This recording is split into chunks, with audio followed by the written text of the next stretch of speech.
6 years ago, I was standing in my bathroom, tilting my head under the light, trying to convince myself I'm tripping. But nah, the corner of my temples were definitely starting to thin out. So I went down the rabbit hole, Googled everything, watched every YouTube video, Reddit posts endlessly. Everyone said the same thing. It's genetics, bro. You're cooked. Either hop on finasteride or start saving for that transplant.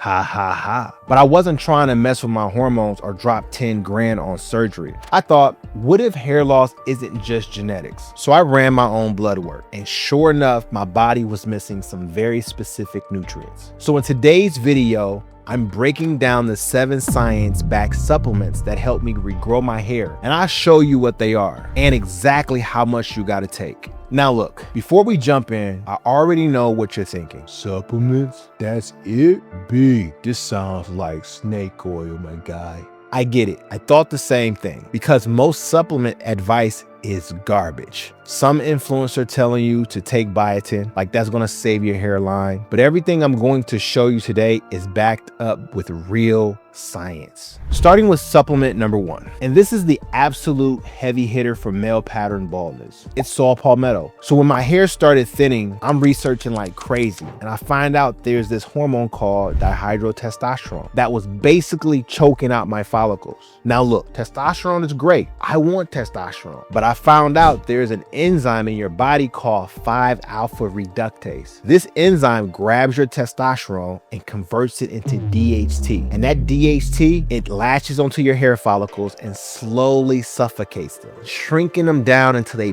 basically disappear. That's when I found saw palmetto. This stuff blocks that 5-alpha enzyme, which means your testosterone can't even convert to DHT in the first place. There's even a study that found that 60% of patients taking active saw palmetto saw an improvement in hair growth. Is it as powerful as the prescription drug finasteride? Nah, generally not. But here's the thing. It also doesn't come with the same risk of messing with your hormones and potentially killing your sex drive. That trade-off wasn't worth it to me at the time. Now, if you're thinking of taking it, I've learned you gotta take the right form. I started using a daily dosage of 320 milligrams, but this must be a standardized liposteroic extract, which means it is 85 to 95% fatty acids. If you're looking at those cheap dried powder capsules at Walmart for $8.99, man, save your money. That's basically useless. Your body can't absorb them. But before we get into the second supplement, if you want a free guide with all 7 supplements showing you exactly when to take them and how much, then check out the link in the video description.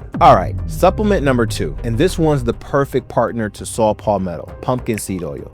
Now, I know what you're thinking. Pumpkin seeds? Really, B? That's what's gonna save my hairline?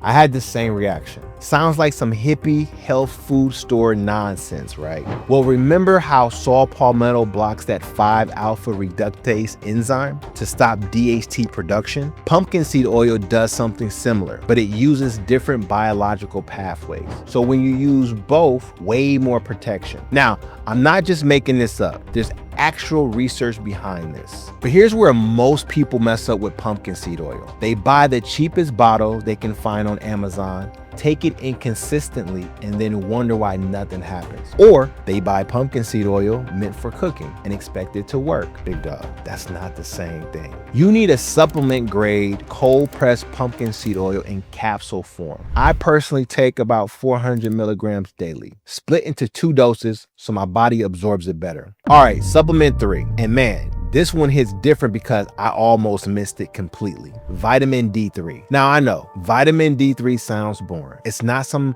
exotic herb from the Amazon. But when I ran my blood work, my vitamin D3 was at 20 mLs. That's low. And there's this thing called the vitamin D3 receptor, the VDR. And this receptor is essential for your hair follicle to grow properly. Without enough vitamin D3, that receptor doesn't activate. Your follicle just shuts down and goes dormant. So you could be doing everything else right, taking saw palmetto, eating clean, but if your vitamin D3 is tanked, your follicles are literally offline. And as Black men, we're especially susceptible to low vitamin D3. I've had brothers tell me, yo B, it's cool. I get sunlight every day. I'm outside. I'm good. Nah, big dog, that's probably not enough. Because of our melanin, our skin needs way more sun exposure to produce the same amount of vitamin D3 as someone with lighter skin. We're talking 3 to 5x longer. So unless you're shirtless in direct sunlight for an hour every day, you're probably deficient. And that deficiency is quietly killing your hairline. I personally aim for levels between 50 to 7 mLs. To hit that, I gotta take roughly 2 to 3,000 IUs daily. And once I dialed this in, my energy came back, sleep improved, and my hair, it finally had the fuel it needed to grow. All right, before we get to supplement number 4, I gotta keep it real with you. You might be sitting here thinking, okay, I just take these supplements and my hairline would be back in 2 weeks. Nah. That's not how this works. If you broke your leg, you wouldn't expect to be running sprints in 2 weeks, right? You'll be in a cast for months, then physical therapy. Your hair follicles are the same way. They need consistent nutrition, constantly apply for at least 90 days before you start seeing some real changes. All right, that said, let's keep going on to supplement number 4. Now, supplement number 4 is going to piss off a lot of doctors out there. I call these the hair engine drivers. When you get blood work done, doctors are looking for normal. But a lot of men are getting caught in the middle because nobody tells them normal doesn't mean optimal for keeping your hair. Let me give you an example. I had a client whose lab results came back, and this doctor came back and told him, you're fine. But when I looked at the numbers, I knew his hair was running on empty. His B12 was high, his folate was low, barely above the minimum. I quickly realized his body wasn't using the B12 properly and his folate was too low for strong methylation. Methylation is the engine that drives DNA repair, nutrient delivery, and ultimately follicle recovery. If the engine is weak, the follicle can't repair fast enough between growth cycles. New hair grows in thinner and shedding phases hit harder. For hair growth, his B12 should be around 500 to 900 mLs and folate should be around 10 to 15 mLs. Again, this isn't something you can blindly start taking. You've got to get your blood work done first. Supplement number 5, and this is the one that changed everything for my client Jerome. Dude was doing everything I told him: saw palmetto, vitamin D, pumpkin seed, all of it. But his hair wasn't responding. It was just stuck. So I told him, bro, we need to run your blood work. We get the results back and boom, his ferritin is at 34.2 mLs. For context, optimal for hair growth is 70 to 120 mL. Jerome's hair was starving. Turns out that iron is the vehicle that transports oxygen to your hair follicle cell. And your hair follicles have massive energy requirement. The more oxygen your follicles get, the easier it is for them to grow. And when your stored iron drops below a certain threshold, your body says, okay, we're cutting the budget. Hair department, you're the last priority. And we need oxygen for the heart, the lungs, the brain. And your follicles get starved and they shut down. Multiple studies have linked low ferritin to excessive hair loss. But I've got a big warning for you. You should never supplement iron blindly. Too much iron is toxic. You gotta confirm your ferritin levels are low with a blood test first. If you're deficient, the typical dosage is 25 mg to 50 mg of iron bisglycinate daily. Timing of it is real important too. I take it on an empty stomach with a vitamin C supplement to maximize absorption. Next up, supplement number 6 is the architect of hairline repair, zinc. When I started researching hair loss, I learned something wild. Turns out hair is almost entirely made of protein called keratin. But here's the thing, your body doesn't just magically create keratin. It needs zinc to activate the enzymes that builds keratin protein. Without enough zinc, your hair follicles literally can't manufacture keratin properly. It's like trying to build a house without a hammer. The materials are there, but you don't have the tools to put them together. So what happens? Your hair grows in weak, thin, and brittle, or it doesn't grow at all. So if we want strong, healthy hair, our bodies need enough zinc. Even the research backs this up. However, just like with iron, I've learned more isn't always better. I kept my target dose between 15 mg and 30 mg daily. I prefer the picolinate or glycinate form. These absorb way better than cheap zinc oxide, which is what you'll find in most drugstore supplements.